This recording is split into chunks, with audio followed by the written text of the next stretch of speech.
बोदो बोदो आओ। कहाँ जा रहे बाबू? ए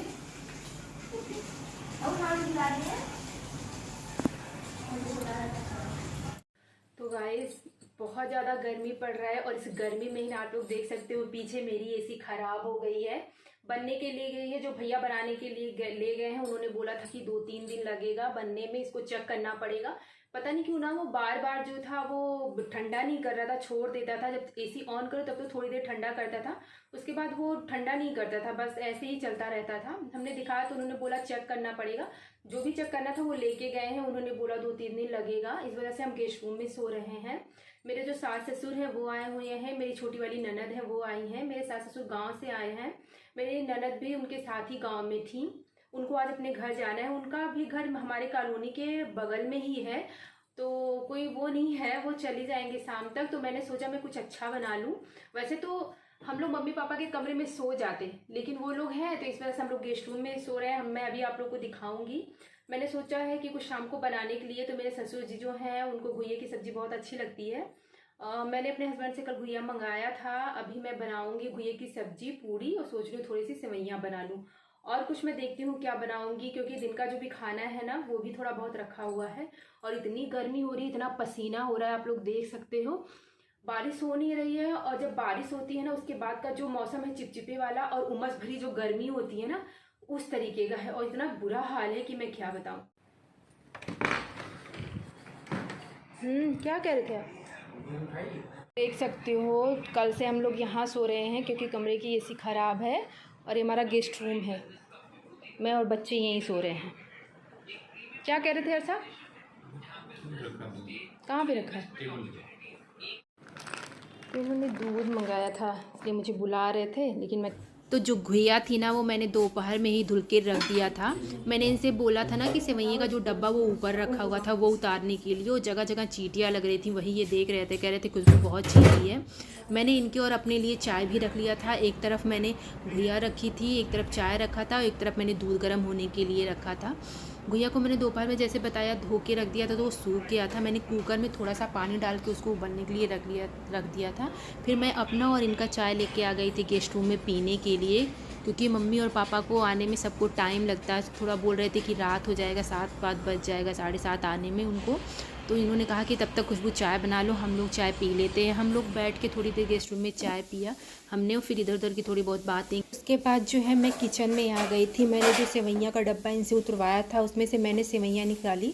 वो पतली वाली जो सेवइयाँ होती है वो थी। मैं उसको थोड़ा सा तोड़ रही थी, उसको रोस्ट कर। बाहर से मुझे कुछ आवाज़ें आ रही थी, तो मैंने इनसे बोला कि यार जाके देखो कोई आया है शायद बाहर। कोई था जो गाड़ी मेरे गेट के सामने ही खड़ा।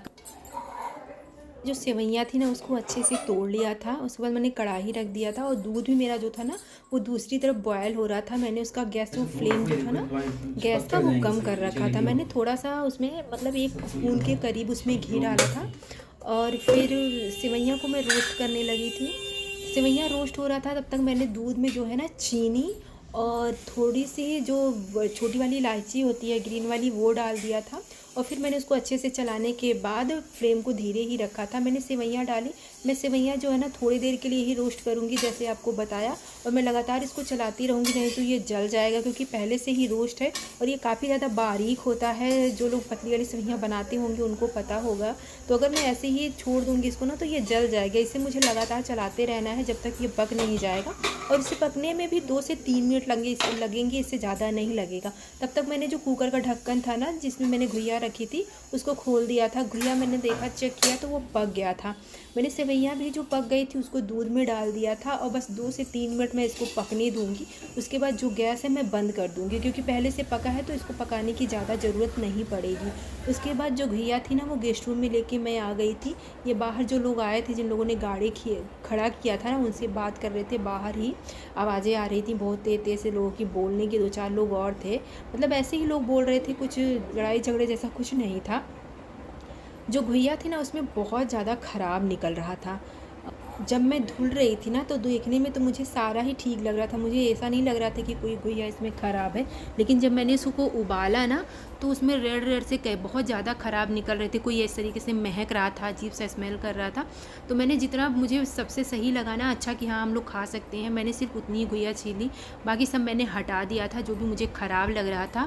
फिर मैंने सोचा चलो एक सब्ज़ी और बना लेती हूँ, तो फिर मैंने आलू और परवल भी थोड़ा सा काट लिया था कि 2 सब्ज़ी रहेगी तो हो जाएगा, सेवइयाँ तो है ही। मैंने आलू और परवल को मैंने अच्छे से धो के रख दिया था।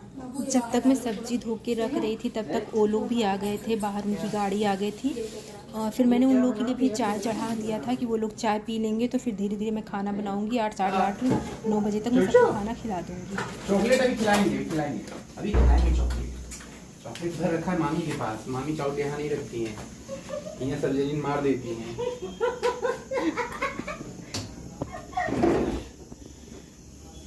सभी का खून है शामिल, हिंदुस्तान किसी के बाप का थोड़ी। जाओ। फिर ये सभी लोग किचन में आ गए थे और हंसी मजाक कर रहे थे। मेरे हस्बैंड बाबू जो है ना, वो फ्रिज में से चॉकलेट कर रहा था, वो नाम सही से नहीं ले पाता है तो इधर उधर की चीज़ें ऐसे बोलता है। सब लोग हंस रहे थे। मैंने उन लोग के लिए चाय चढ़ा दिया था जैसे मैंने आप लोग को बताया। और घुइयाँ की जो सब्ज़ी थी ना, मैंने वो भी दूसरी तरफ बनने के लिए तेल वगैरह डाल दिया था। जो बेसिक मसाले जिस घुइयाँ में जाते हैं वो मैं डालती हूँ। मेरे यहाँ जो है ना, वो अजवाइन और सूखी मिर्ची का तड़का लगा के, बाकी बेसिक मसाले जो होते हैं धनिया मिर्ची ये सब डाल के सब्ज़ी बनती है, जैसे सूखी सब्ज़ी बनती है उस तरीके का बनता है। मैंने उन लोगों के लिए जो चाय बनाया था वो भी धीरे धीरे खौल रहा था। मैंने फिर चाय छान के उन लोगों को दिया, अपनी बेटी को बुलाया देने के लिए। और सब्ज़ी भी मैं बना रही थी, आप लोग कलर देख सकते हो, काफ़ी अच्छा लग रहा था देखने में।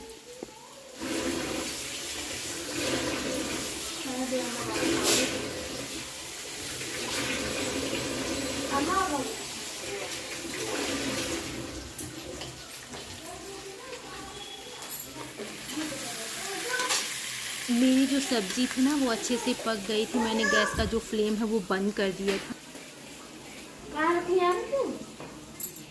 बोदो बोदो आओ, कहाँ जा रहे बाबू? ए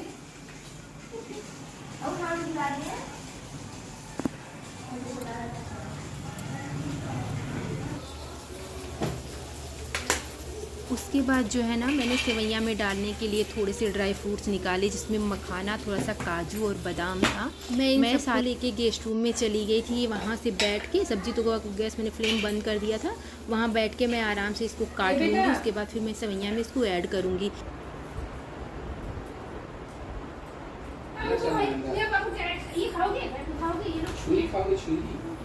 छुरी नहीं, आलू पूरी।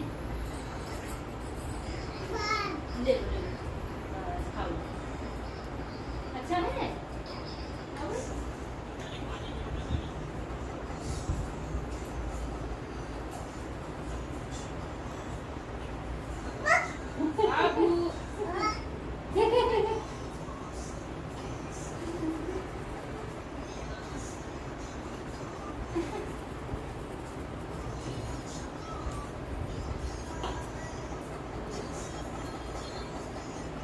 बाबू आओ, बाबू आओ, बाबू जहाँ बेटा लग जाएगा लड़के। बाबू के साथ गेस्ट रूम में थोड़ी देर खेलने के बाद मैं किचन में आ गई थी। मैंने दोनों सब्जी बना ली थी, मेरी सेवइयाँ भी बन के तैयार हो गई थी, सारी चीज़ें बन गई थी। बस मैं पूड़ी रह गया था जो मैं तलने के लिए निकाल रही थी। मैंने पहले सारी पूड़ियों को अच्छे से बेल के रख लिया था। मैंने सोचा फिर मैं उसके बाद सारी पूड़ियाँ निकाल लूँगी और गरम गरम ही सबको मैं खाने के लिए दूँगी। उसके बाद मैंने अपनी बेटी को भी बुला लिया था। मैंने बोला उससे कि अम्मा पापा को खाना दे दो बेटा। मैंने मम्मी और पापा का जो खाना था ना, वो उनके कमरे में ही भिजवा दिया था। मम्मी पापा को खाना देने के बाद मैंने इनका भी प्लेट लगा दिया था। ये डाइनिंग टेबल पर आकर बैठ गए थे। मैंने इनसे बोला आप भी खाना खा लो, अभी पूड़ियाँ गरम हैं। इन लोग को, मेरे घर में सबको ना, जब पूड़ियाँ गरम ही रहती हैं तभी सब लोग खाते हैं। गरम गरम मैं निकालती हूँ और ये सब लोग खाते हैं। मेरी छोटी वाली जो ननद थी वो भी किचन में आ गई थी, क्योंकि पापा को और मम्मी को पूड़ियाँ चाहिए थी। वो यही बताने आई थी कि भाभी पूड़ी दे दो। फिर मैंने मम्मी भैया से बोला कि मम्मी पापा को पूड़ी दे दो। मैं अपनी ननद से भी कह रही थी कि आप भी खाना खा लो। सब लोगों ने खाना खा लिया था। फिर